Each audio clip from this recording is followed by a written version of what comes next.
The recording has started. I'll kick it off to you, Pablo. Okay. Well, welcome everybody. We're going to get started. Welcome to our webinar, Preparing a Distributed Energy Resources Roadmap, brought to you by the Climate Economic Analysis for Development, Investment and Resilience, or CEADIR activity, financed by the U.S. Agency for International Development. Next slide. My name is Pablo Torres. I'm with Crown Agents USA, CEADIR's Chief of Party, and I've been with the project since July of 2015. CEADIR is a $20 million activity that helps governments, the private sector, and civil society make the business and economic case for climate change mitigation and adaptation, and that helps to accelerate public and private financing for clean energy, sustainable landscapes, and adaptation. Next slide. So today we're going to be presenting CEADIR study recommendations for preparation of a distributed energy resources roadmap or plan. I'm going to introduce the study purpose, scope, methods, contents, and then we'll have the pleasure of hearing from two excellent panelists who bring a mix of US and international experiences. First, we'll have Dorian Mead, Energy Reform and Reconstruction Advisor from the Energy Team at USAID Center for Environment, Energy and Infrastructure, who is going to talk about DR definitions, technologies, benefits, growth drivers, among other topics. And then we're going to have CEADIR's Patrick Doyle talk about DR roadmaps, what they are, the purpose that they serve, the challenges with DR planning, and give some practical examples of DR roadmaps from the United States. He'll also provide recommendations for the DR planning process from our research and our interviews. I will also interweave some international examples and moderate the Q&A. And all these topics are extensively detailed in our study report, so we encourage you to look at it. We're going to present for about 45 minutes, and then we're going to have time for a Q&A session. Please submit your questions for the panelists through the webinar chat window as we go along. Thank you to those of you who already submit some through the registration process, and I will pose as many of them as possible to our panelists at the end. Next slide, please. So USAID asked CEADIR to conduct a study to help governments and utilities in USAID partner countries prepare roadmaps or plans for distributed energy resources, or DERs. A DER roadmap is a planning study, a guidance document or action plan to help energy ministries, regulatory agencies, utilities, other power sector stakeholders improve their decision making. A roadmap is often used as a synonym for a plan, but may be less prescriptive and less specific on the timing of targets and milestones. This study focuses on the integration of DR into the main power grid, as well as microgrids connected to the main grid.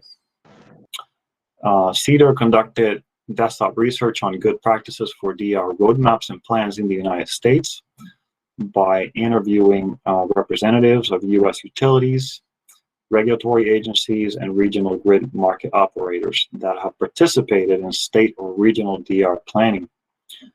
These included the California Independent System Operator, the California Public Utilities Commission, Hawaiian Electric, PJM Interconnection, Sacramento Municipal Utility District, and Southern California Edison. CEADIR also conducted interviews on DER policies and planning in Colombia, Mexico, and Vietnam. So let me now turn it over to our first speaker, Dorian Mead. Welcome, Dorian. Thanks a lot, Pablo. I really appreciate the opportunity to present on this webinar, and also thank Eric Hyman for this opportunity. The CEADIR report on DER roadmaps is, I think, a very good report. I strongly recommend people to take a look at that, and that can be used as a reference.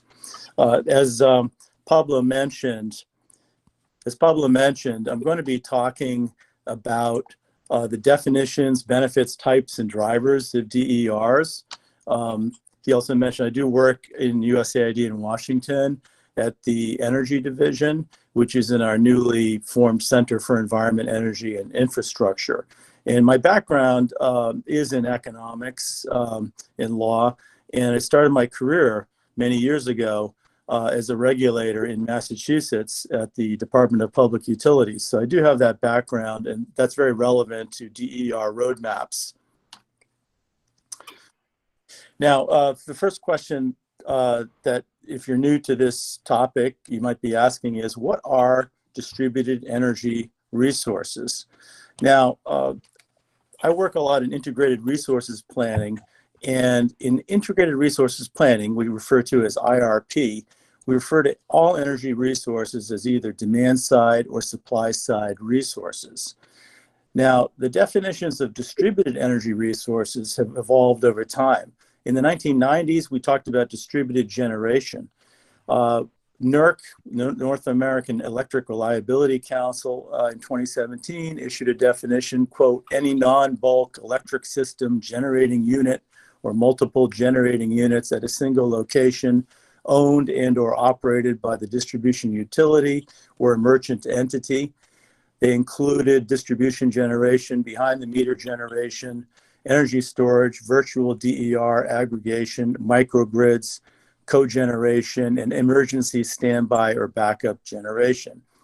Now in 2020, this year, the U.S. Federal Energy Regulatory Commission, FERC, which regulates interstate transmission, issued its order 2222, which defined DER broadly as, quote, any resource located on the distribution system, any subsystem, or behind a customer meter, unquote.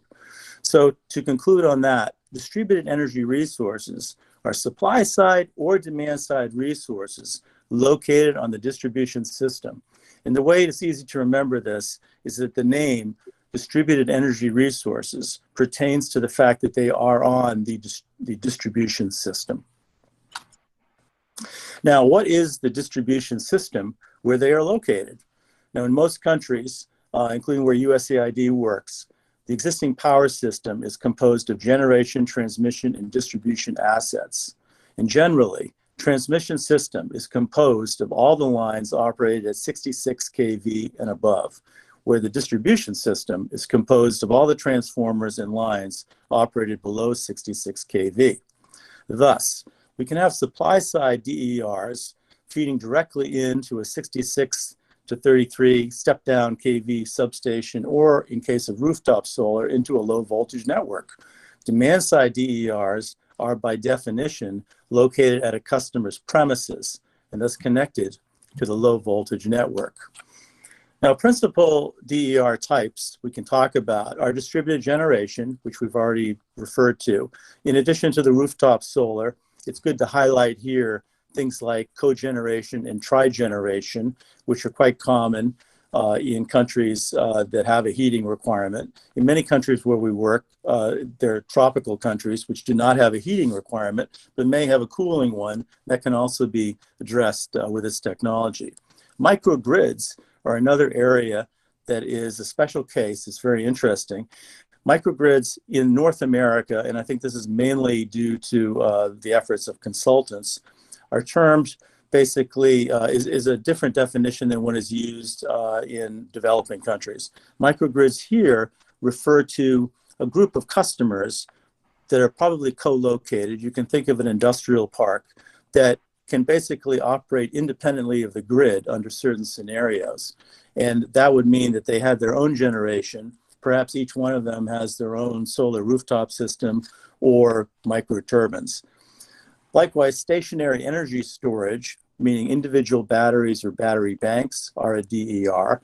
Demand response, which can include both interruptible load and direct load control. And then, of course, electrical vehicles and charging infrastructure, which I term aspirational. Now, key characteristics include ownership. They can be owned by the utility, an investor, a property owner, or a tenant. They can be controlled and could be dispatchable in some cases, and some are by the utility. They could reduce demand or provide supply. Thus, they can be demand side or supply side resources. They can be deployed individually, co-located, or aggregated and remotely controlled to enhance their value to the system. And there are many regulatory challenges which we have addressed and are covered in this report: interconnection, metering, backup power, reserve requirements, and so forth. Now, the potential system benefits, I think, are those to be studied in the course of IRP or DER studies. But the idea would be to meet electricity demand at a lower cost and more sustainably, while potentially increasing resiliency, improving efficiency and reliability, reducing losses, reducing negative environmental impacts of fossil fuel generation, and increasing domestic energy security, while potentially avoiding new transmission infrastructure. Now, drivers of DER growth, and these are in no particular order, and they vary by country, but things like increasing electricity demand, poor utility performance especially has led to deployment, increasing deployment of solar rooftop systems, as well as microturbines in countries where natural gas is available. High tariffs are a major problem for developing country utilities, where now some applications of rooftop solar, for example, could be cheaper than buying power from the utility, at least during the day. Technology improvements certainly make this much more of an opportunity. Cost reductions, the ubiquity of solar panels, as well as I mentioned, the microturbines in those cases. Market advances, which are being pushed by governments and regulators, improving the policy and regulatory environment. Here you can think of things like net metering as being very, very important, as well as the issue of backup power. Then I think we have to really consider early adopters as being a critical driver, because those that adopt these technologies first often serve as a pilot for others, and also helping regulators and utilities, as well as policymakers, to address some of the challenges. And certainly now, we see a lot more net zero pledges. I wanted to note that my home state, Massachusetts, recently suggested that they would commit to a net zero 2050 policy. But I think very importantly, they also said they're now going to study and ultimately publish a roadmap. So that, I think, will include a lot of information on distributed energy resources. So we should look for that in the near future as another potential document that we could refer to. Now, finally, I wanted to say, how is USAID supporting DER growth?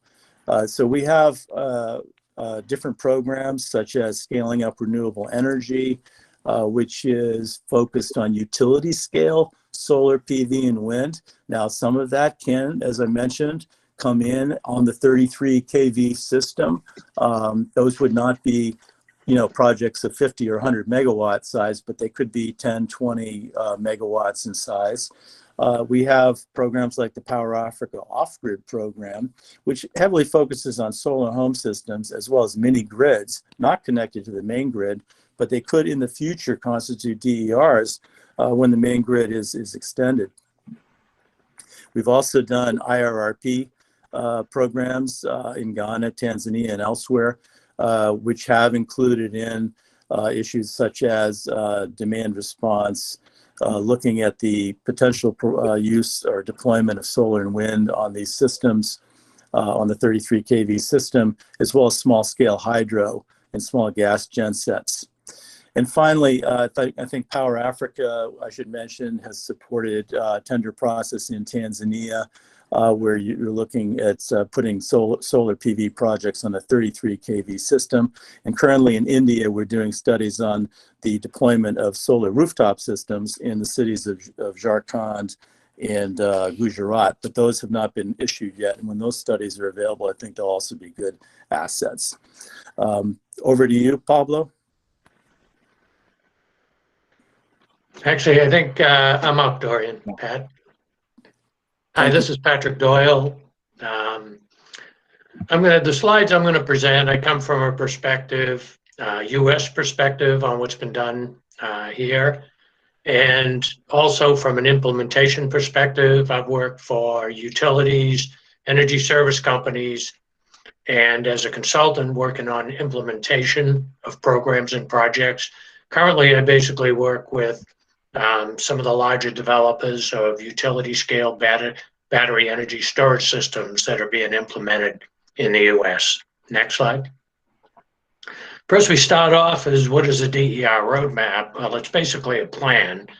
Most of the plans are initiated at the state level with a strong commitment to a clean energy goal that's established either by the governor of the state or legislative action. But basically, it's a plan. And just to kind of show you the difference, when utilities were basically doing all the planning, it was fairly easy. If they were vertically integrated, they had the transmission, distribution, and generation. They did forecasts of the loads from residential, commercial, industrial customers. And then they developed a plan for supply from base load, peak, and intermediate. And they file that plan with the regulators who generally quickly approved it. And then they would, go on their way to making sure the load was balanced between supply and demand. So things have changed dramatically with the implementation of distributed energy resources. You can also have various time horizons. Most plans are a 10-year time horizon, and they're updated every 2 or 3 years, similar to an IRP. Basically, the day the plan's published, it's out of date, and the work starts towards getting the next plan filed and approved. Because of the number of DER technologies, you can either have one master plan, which are getting tougher to put together, but you could also look at subsets like a plan for electric vehicles or a plan for battery energy storage systems. And then at some point, they can then be combined into a master plan from there. Next slide, please. Talk about the benefits. Again, as the planning is getting more complicated, the utilities have a lot of other people involved. They have, especially in deregulated environments, you have the regulators, the utilities, the grid operators, the developers, if you will, the independent power producers. All of those people have a stake in the plan that's going to be developed and approved. So the very important thing is that it develops a consensus among these various parties who have various viewpoints of how to proceed. So in the regulatory world, they kind of like this because previously you'd file a plan. If somebody didn't like it, they'd intervene, and you'd have to go through this process of witnesses, and it would just delay the outcome. By working towards consensus and then having the plan filed, it makes the whole process work a lot smoother. The other thing is there's a lot of information that the utilities do not have now. They don't control the generation, transmission, distribution. So with distributed energy resources, you have a whole variety of electric vehicles, charging stations. You have commercial customers with solar, residential customers with solar, industrial customers with solar. Each of them has a different load profile now than just being a user of electricity. Also now, a lot of those facilities are being built solar with storage, energy storage, battery energy storage especially. And even existing facilities, whether it's a solar farm or a wind farm, they're actually made more cost effective and efficient when a developer goes back and retrofits them and adds battery energy storage. The issue though is that you now have a completely different load profile that the utility now has to incorporate into the DER roadmap plan. Next slide, please. So what do we typically address in these? there's a list there you can read, but I kind of divided into a couple of issues. First, the technical issues. What are the DER types that are out there? I just mentioned several of them, but each of those DER technologies, you have to look at it from the perspective of what's available today, what's the forecast of what will be installed over, say, the next 5 years. But also, as we've seen, there's been tremendous improvements in technologies and even some new technologies that have developed. So all of these things have to be studied and incorporated into the plan. If you looked at battery energy storage system 5 years ago, you probably wouldn't see that they would have the impact that they have today. But now, battery energy storage systems, utility scale ones, we see them being implemented by developers and utilities across the country. And then obviously the smaller systems for commercial industrial customers, we see them being implemented on their facilities. So that's a technology that maybe 5 years ago is having a bigger impact now. But even coming down the road, most of the battery energy storage systems, they have about a 4-hour duration on life, on charging capacity. There's newer technologies, flow batteries, for example, are coming fast, and they're going to have 6 to 8 hours, which makes a big difference when the utilities plan is put together. The other thing is the technical issues. You have software. The software has to be able to not only know when a customer is using electricity, but when the customer is supplying electricity. Previously, you may be just interested in the net for billing purposes, but now you have to know when it's being supplied and when it's being used. Very important. The interconnection to the grid. Again, that's very complicated. The technology to do that has improved dramatically and will continue to improve. And then there's the data that has to be collected and evaluated. That helps with future forecasts. And then the control communications. Dorian mentioned that if the utility has control over the DER, it makes it more valuable, absolutely, because then the utility can look, again, you have to constantly keep the balance between supply and demand. So if the utility can have some control over the DER, that's a benefit. If the DER can be located where there's a need, whether a transmission, if you will, a transmission line needs to be upgraded, if you can put a DER where the load needs to be, that would help, and you would defer that type of investment. So all of those type of things, the location, the control, are equally important. Next slide. Some of the challenges, again, we talked about DERs have been somewhat disruptive, but I think we're overcoming that and getting to the point where we know how to work through those issues, if you will, through this DER roadmap process, and also the planning that goes into it. Again, you have to constantly balance the supply and the demand. But for utilities, it was a challenge because they were going from the centralized system they had complete control over to a decentralized system that people are basically can put on a DER as they choose, if you will. But again, you have to have all of these net profiles. The other problem that was a challenge, utilities have made an investment in a centralized system. That investment typically can't be abandoned because the utility is going to be a major player no matter how many DERs are going to be on the system.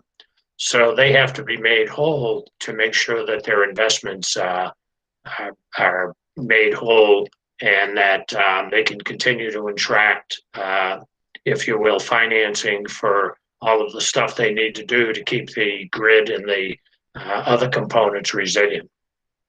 Next slide, please. I'm going to talk a little bit about California experience. A lot of states are doing DER road mapping. New York just announced that they were issuing a new DER roadmap plan, the New York Power Authority. But California generally has been ahead of the pack for a number of reasons. But you know, they were one of the leaders in solar implementation. But starting back in 2013, they recognized the importance of DER planning and basically had the utilities incorporate that. The California Public Utilities has rulemaking procedures to help, you know, all the different challenges we talked about. But basically, California has been a leader, and there's a lot of lessons that can be learned as they've gone through their experience. Next slide, please. There's a number of things going on in California. They have a number of working groups that work on EVs, that work on battery energy storage, that work on inverter planning, work on interconnection planning.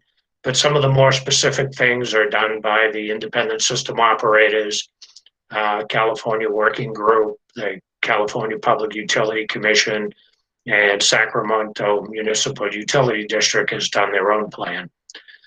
One of the things that has really moved things forward in California, as you're probably all aware, they've had a wildfire situation out there that this year has been longer and more intense than in past years. That's resulted in the utilities doing these outages for safety reasons. When you have to shut down a transmission or a distribution line, oftentimes there's load that's not in the fire area, but it's on the line and has to be shut down. So for reliability purposes, a lot of those customers, whether they're government customers or large manufacturing, are starting to put in more DERs and more battery energy storage backup so that they can keep their power on when the utilities do the rotating blackouts. The other part that's affected California this year is the heat wave. Again, it's been more intense and longer than forecasted. So there's been, even when if there was no fire, they had to do rotating blackouts because they didn't have enough power. Some of the states that they relied on, like Utah, Nevada, Arizona, to provide them purchase power, those states had their own heat waves and couldn't respond as they had in the past. So to make a long story short, there's a real need, if you will, for fast action. So California is really moving quick on utility scale by the utilities and then by a number of customer initiatives to get that going as well. Next slide. Just a typical roadmap of what the ingredients are in the roadmap. Basically, there's a technology review. You're looking at the type of technologies, the advantages, disadvantages, and then basically you're trying to identify what technologies are here today, what technologies need some research to develop. Then critical success factors, the commercial readiness, including current market participation. All of these, the side of the business I work on, implementation, you have to make sure you have the developers, the contractors, et cetera, to put these systems in. You can have a great plan and want a utility scale battery energy storage or something put on at your customer site. But if the batteries aren't available, if the workers aren't available and trained to put these systems in, if you don't have the, you know, the software, the interconnection equipment, all of that stuff's in there. And then the policies and the regulatory stuff have to be correct so they're not a barrier. And then third, we talked a little bit about that, identify where the research needs, and then focus on technologies. You know, again, these are the ones that are here today and we know about and we use, but what's coming down the road in 5 to 10 years, those things have to be studied as well so they can be incorporated. Pablo, back to you. Yeah, thank you, Patrick. I guess with the feedback, make sure you mute yourself. So I now want to expand on your examples and your material with some material from our interviews in DR planning in Colombia, Mexico, and Vietnam. And please forgive me, I'm not going to be able to cover every bullet on the slide. So in Colombia, for example, there's some country-specific motivations for increasing DER use, starting with grid constraints. So approximately half the country lacks connections to the national grid and relies on diesel generators. Grid expansion plans have been prepared, but implementation has sometimes been delayed due to financing constraints or social and environmental conflicts and approvals. And there's areas with grid connections that often face capacity limits and congestion restrictions. Another driver is the vulnerability of hydropower to climate risks. So Colombia relies heavily on hydropower, but for example, between 2013 and 2016, hydropower only generated 70% of the country's electricity due to droughts. In 2018, the construction of the 2,400 megawatt Ituango hydropower facility was delayed after heavy rains and landslides and caused 2.5 billion in infrastructure damages. And then another driver is the solar resource and potential, particularly in the northern part of the country. In Mexico, the power sector reforms that took place between 2013, 2015 opened up the market and increased competition as utility scale renewable energy costs declined. The reforms split the vertically integrated state-owned utility CFE, Comisión Federal de Electricidad, into separate entities for power generation, grid operations, and provision of basic electric services. And the Centro Nacional de Control de Energía became independent of the CFE and became the independent system operator for the national grid and the wholesale market. On the policy front, those reforms aim to create a level playing field across technologies to reduce costs, dependence on fossil fuels, and reduce greenhouse gas emissions. So, for example, in 2015, the Energy Transition Law set a target of 35% electricity from clean energy by 2024. And in Mexico, another important driver is the low subsidized rates for electricity that a majority of households, agricultural consumers, and some public institutions pay. Lower generation and distribution costs through DR could reduce the cost of maintaining these subsidies, although this would admittedly be politically unpopular. So there's a few others I can't go over. In Vietnam, one of the main drivers is increased demand for electricity associated with high economic growth rates, poverty reduction, demographic factors. Electricity consumption tripled over the last decade, growing faster than economic output. And in fact, there's a fear that imbalances between the amount of electricity supplied and demanded in 2000 may occur as soon as 2021, especially at peak periods. Another driver is the heavy reliance on hydropower and fossil fuels for electricity, despite a high renewable energy potential. Drought years have sharply reduced output as the government placed a higher priority on water for agriculture. And as a result, natural gas and coal use for power generation are expected to increase. Now, the good news for climate is that construction of new coal-fired power plants has slowed due to regulatory delays, local opposition, and reduced investor interest. In Vietnam, the government set a target of 10.7% electricity generation from solar and wind by 2030. But even without accounting for the lower environmental costs of renewable electricity, the life cycle cost of electricity in Vietnam is already substantially lower for solar and wind than for coal, domestic natural gas, and imported liquefied natural gas. And solar and wind power are expected to cost less than hydropower by 2024, in Vietnam, that is. One last driver is air pollution. So, for example, WHO attributed 60,000 deaths in Vietnam in 2016 to air pollution. In 2019, Hanoi had only 8 days with particulate matter 2.5 levels below the national safe standards. Next slide, please.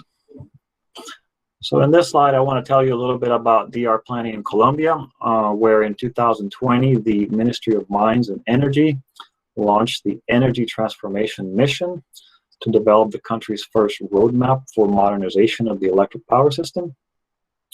The mission will inform a revision to the National Energy Plan 2050, and it'll allow greater flexibility in responding to market demand. The mission has 5 focus, which you can see on the slide. Focus area 1 will include technologies for improved renewable energy integration and pricing reforms, such as hourly tariffs and incentives for reducing peak loads. Focus area 3 will address smart grids, demand response, and energy efficiency. Focus areas 3 and 4 will include distributed generation, microgrids, and battery energy storage systems. And focus area 5 will consider the restructuring of wholesale and retail market functions. Now, with regards to stakeholder engagement in the DR planning process in Colombia, there's the Ministry of Mines and Energy, which is responsible for energy policy and planning through its planning unit, UPME. There's also a diversity of actors that are involved. And so, for example, the Consejo Nacional de Operación, which includes the multidisciplinary groups working on DR planning. There's the Comité Asesor de la Planificación de la Transmisión, which supports UPME as the link between planning and real-time operations. There was an industry group called Colombia Inteligente, which promotes smart grid and related technology development and started standardization. There was CER Colombia, which is an association of domestic and transnational renewable energy companies. And Energética 2030, which is a collaboration of universities, industry, and international research institutes. And lastly, there's also the municipal governments, which also conduct their own energy planning efforts at the local jurisdictional levels. Next slide, please. So some of the challenges that we learned about in Colombia in the DR planning and implementation include the need for greater transparency on electricity distribution systems, as we mentioned earlier, to inform the development of new markets, business models, private investment opportunities. Similarly, the system operator, called XM, has little visibility on the types and capacity and location of private DER connected to the grid. And they would like to gain control over those grid-connected DERs to operate them as part of their system. There is a need for increased use of models, though some of them are being used, such as Plexos and OpGen, OpenDSS, and Orquídeas. There are also DR interconnection standards and requirements that need to be developed for coordinated operations, as Dorian mentioned. Smart meters and other digital infrastructure have raised concerns about data and intellectual property ownership. As Patrick mentioned, more support is needed for educational and vocational training to prepare the workforce for DR decision-making and installations. And then recent studies and consultations have highlighted the need for a DR aggregator, for valuation of DR services, and for market development. So, as you may be sensing from these slides, DR planning involves many stakeholders with very different interests. There's very real complex challenges and barriers to overcome. And there really isn't, one-size-fits-all model for DR roadmaps. So I now want to turn it over back to Patrick to discuss recommendations for the DR planning process from our research and interviews, which, of course, are much more detailed in our report. Patrick, over to you. Thank you, Pablo. I think as we've mentioned through the speakers, building consensus is one of the most important things so that everyone kind of agrees with the plan going forward. And the first step in the process is to identify all the interested parties, cast a wide net. There may be parties that you don't think would be interested, they should be invited. One that comes to mind, a low income customers typically have an organization or a group that represents them in rate cases. This impacts their bills, et cetera, so they should be involved. Once you get the participation, you need a commitment. So you need the head of the organization that's going to participate, someone high up make the commitment. They can have somebody else attend the meetings, but you need the strong commitment from the top. Identify who should be in the meetings if you have weekly, bi-weekly, monthly meetings, and who's on a kind of a need to know basis where you can give them the meeting minutes and the updates so that they know what's going on, which is communications, keep everyone informed, whether they're part of the committee or on a need to know basis. Next slide, please. Then the next phase is when the work actually begins. Again, consensus, we keep coming back to that. The idea of this process is to get all the various viewpoints and get them somewhat in agreement. Identify the DER technology options and which ones work best in certain locations, if you will, or facilities. If there's any policy or regulatory shortfalls that need to be improved, identify those and come up with a plan to improve them. Also, an important part of the legal financing and investment support. If everything is right, the technologies are right, the policy's right, you'll find the investment will be there, but you need to get them involved to make sure that those are going to be there. Procurement rules. As I said, I work mostly on utility scale battery energy storage projects now that are basically developed by the utilities. Typically, they have kind of a go-to list of large, what they call EPC developers, engineering, procurement, and construction. Those are the people that you'll see being awarded the bids kind of over and over on these large projects. But the whole industry is growing, if you will, down at the customer level. There's a lot of smaller companies or mid-sized companies that are doing this work as well. Obviously, set your goals for progress. Monitoring and evaluation of the facilities is important.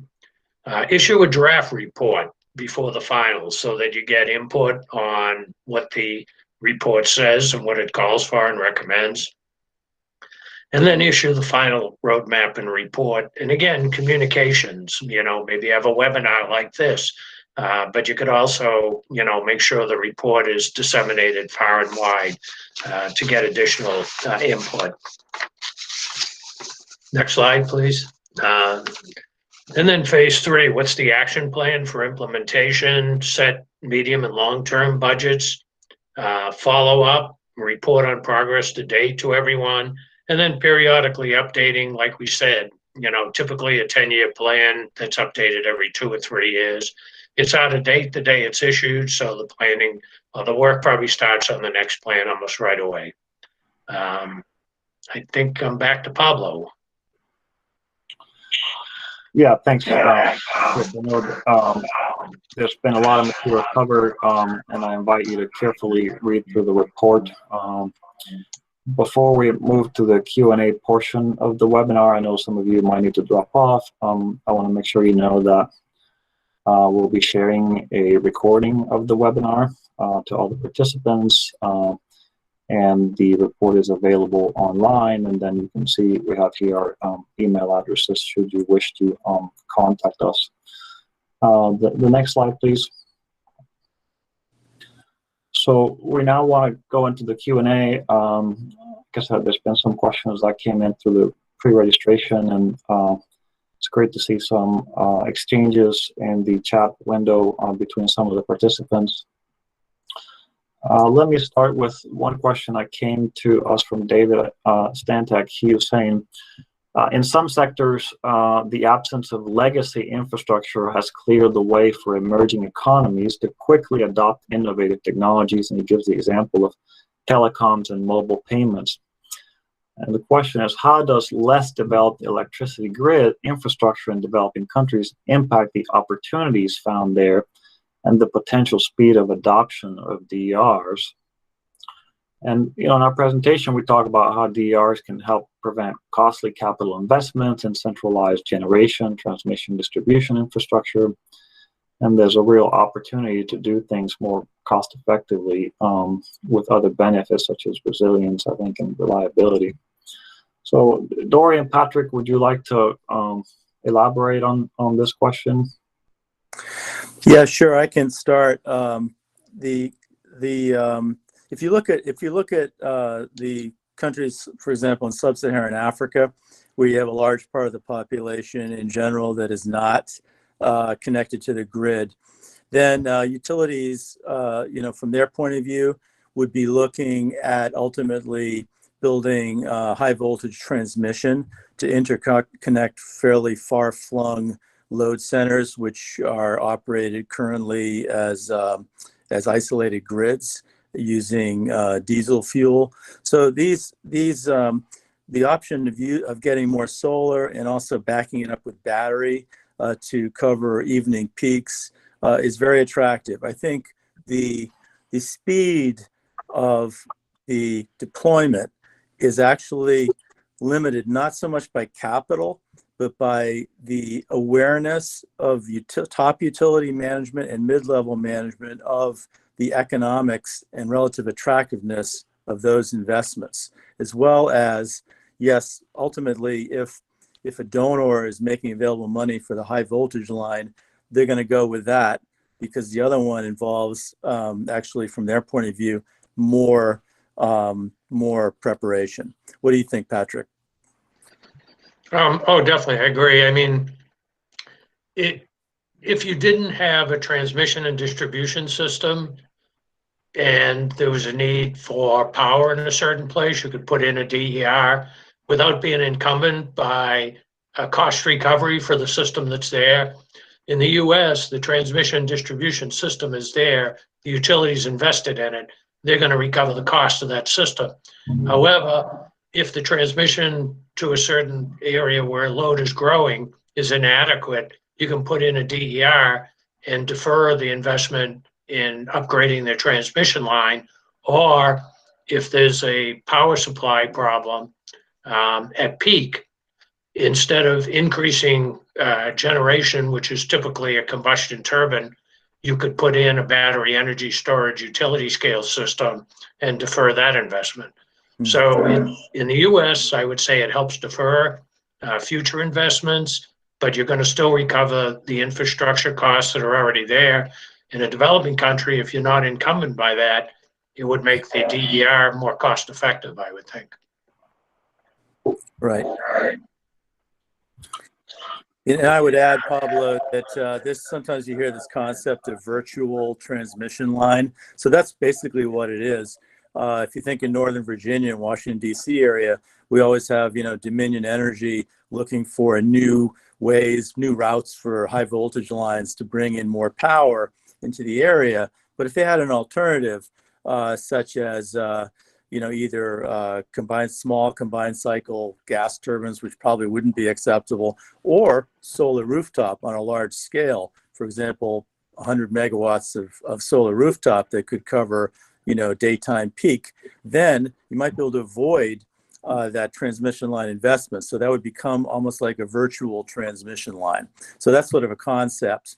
In the developing countries, the problem is that the load at the end of the line isn't 100 megawatts, it's probably 10 megawatts. And so then building a new 220 kV or 400 kV line, it's going to be very difficult for them to recover that investment over the lifetime of that line based upon the growth potential at the end of the line. So those are those are real serious considerations that they have to take into account. Yeah, very good. And I know in Colombia particularly, there's been some constraints on transmission, and they've looked at solar plus storage in the northern part of the country. Next question says from Jesse in the Philippines says, what are the key considerations for utilities to comply with renewable portfolio standards through a DER roadmap or strategy?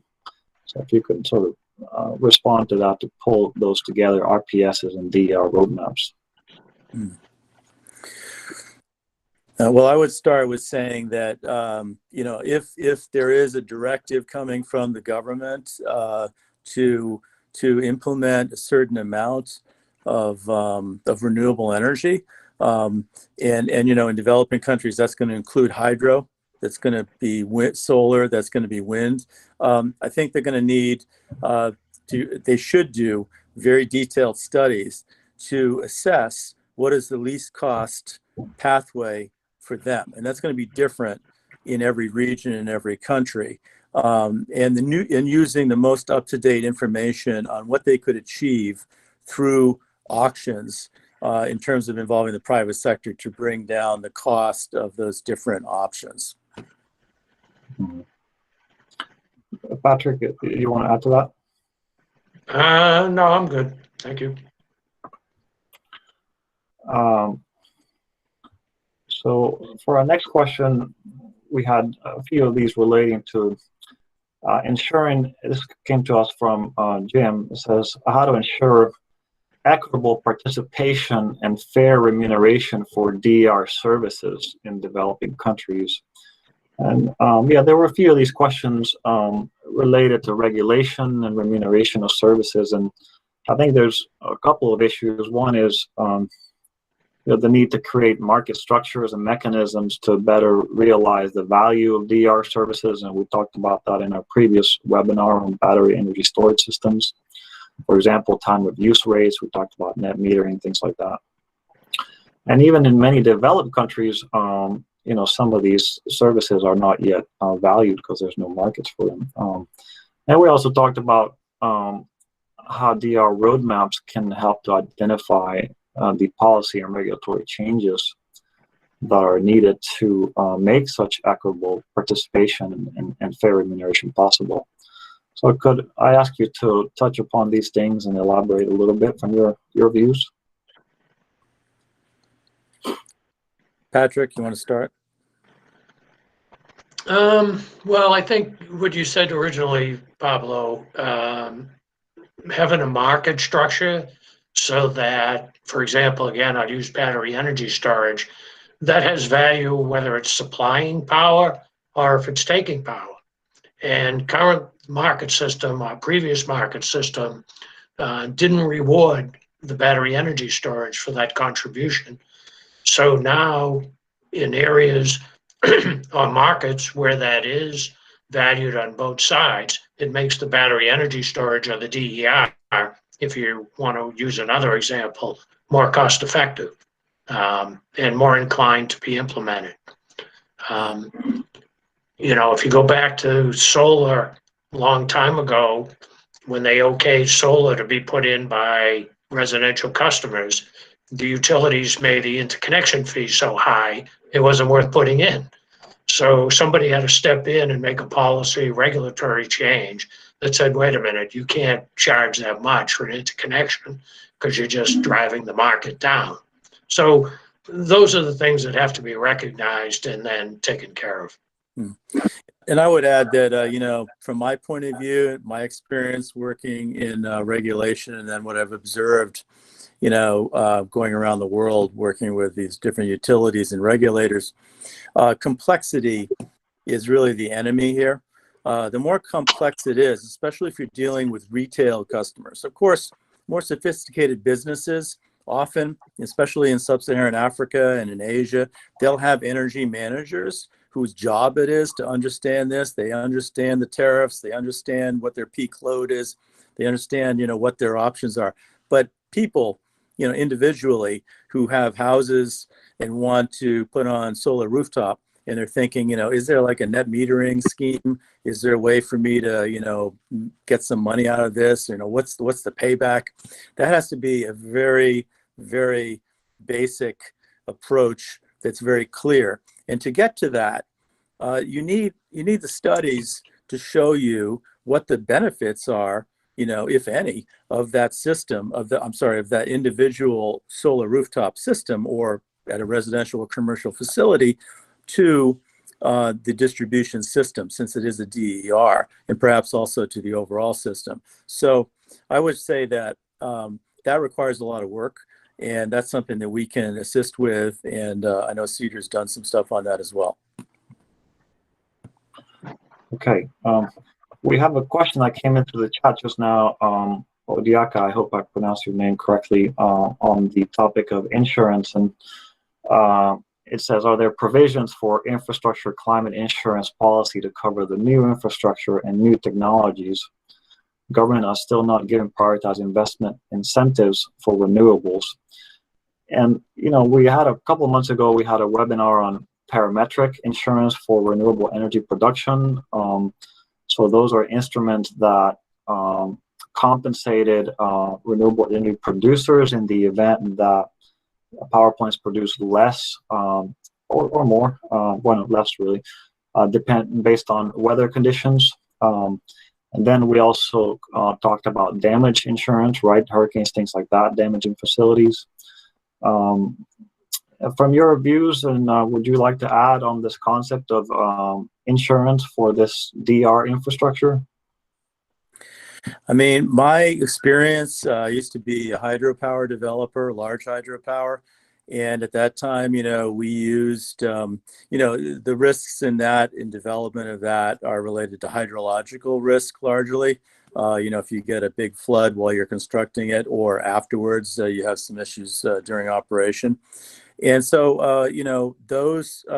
for those types of things, new types of insurance or modifications of existing, you need to go to the major companies. At the time, we used an insurance advisor, a major one called Marsh, and they took us to Zurich. And Zurich turned out to be a company that was very advanced in its understanding of climate risk.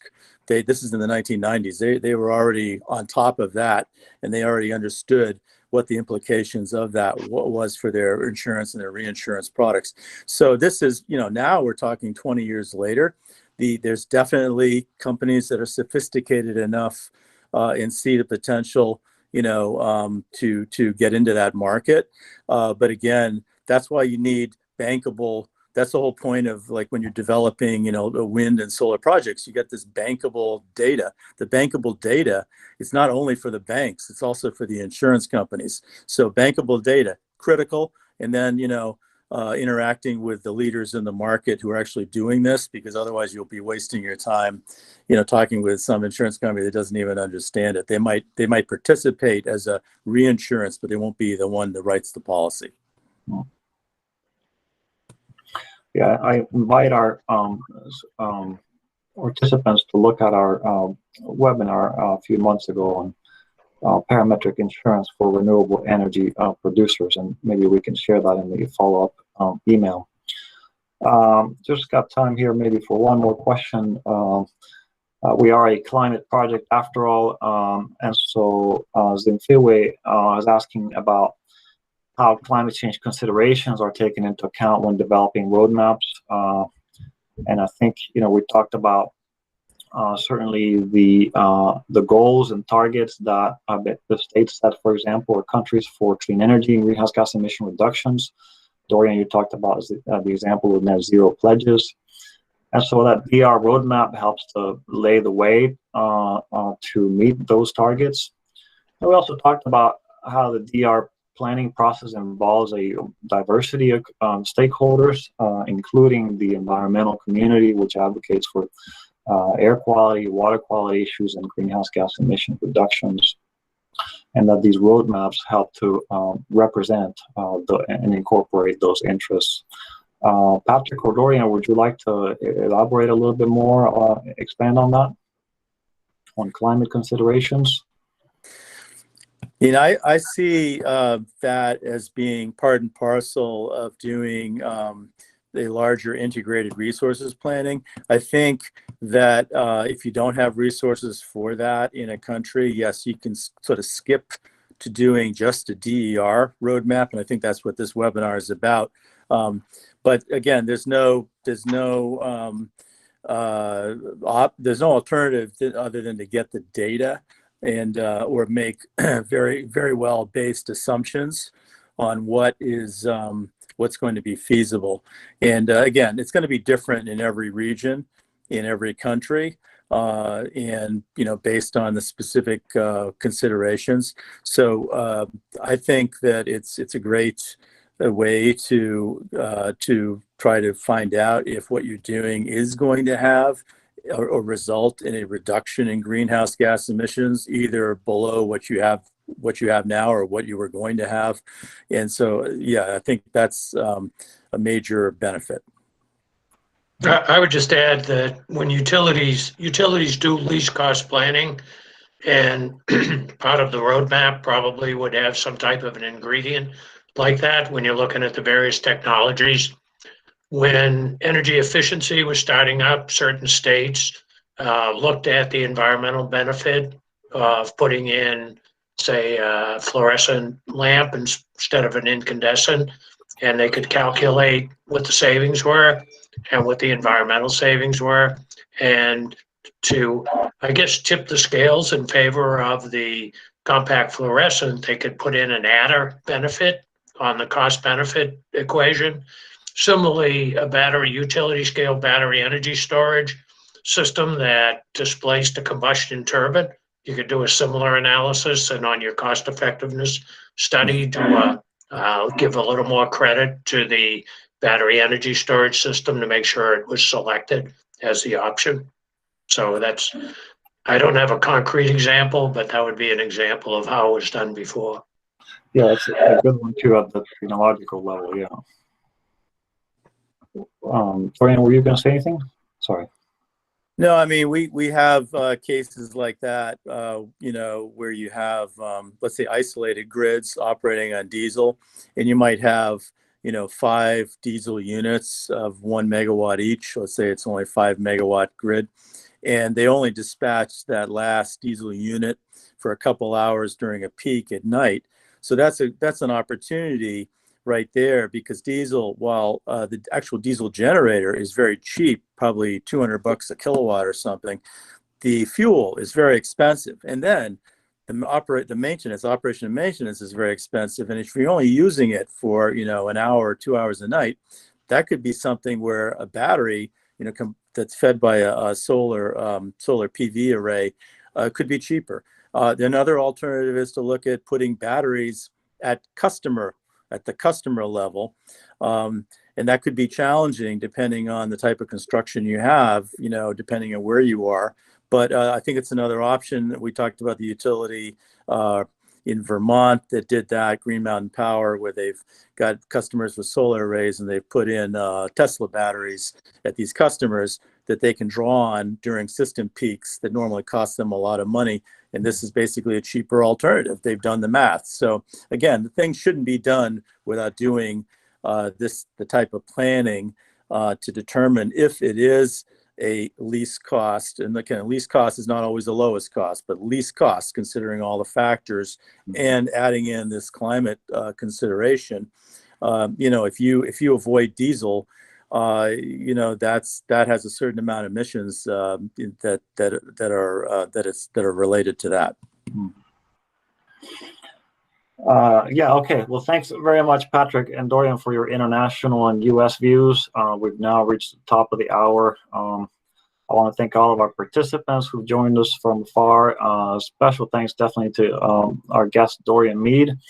And thank you to the USAID Sharing Environment and Energy Knowledge, or SEEK project, for their support in hosting today's webinar platform.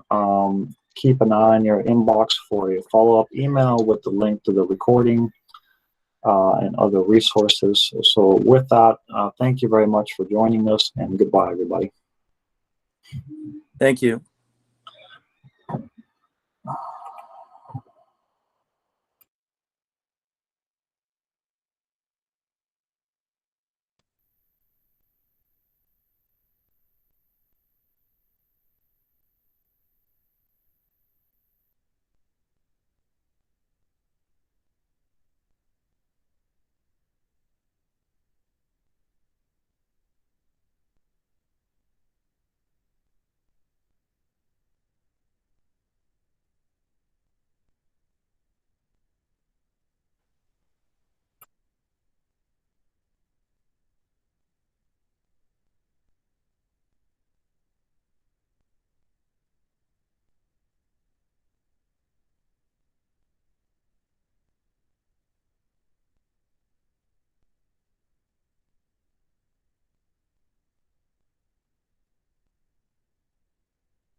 All right, I think we're down to the originals. All right. And we can probably stop recording, correct? Done.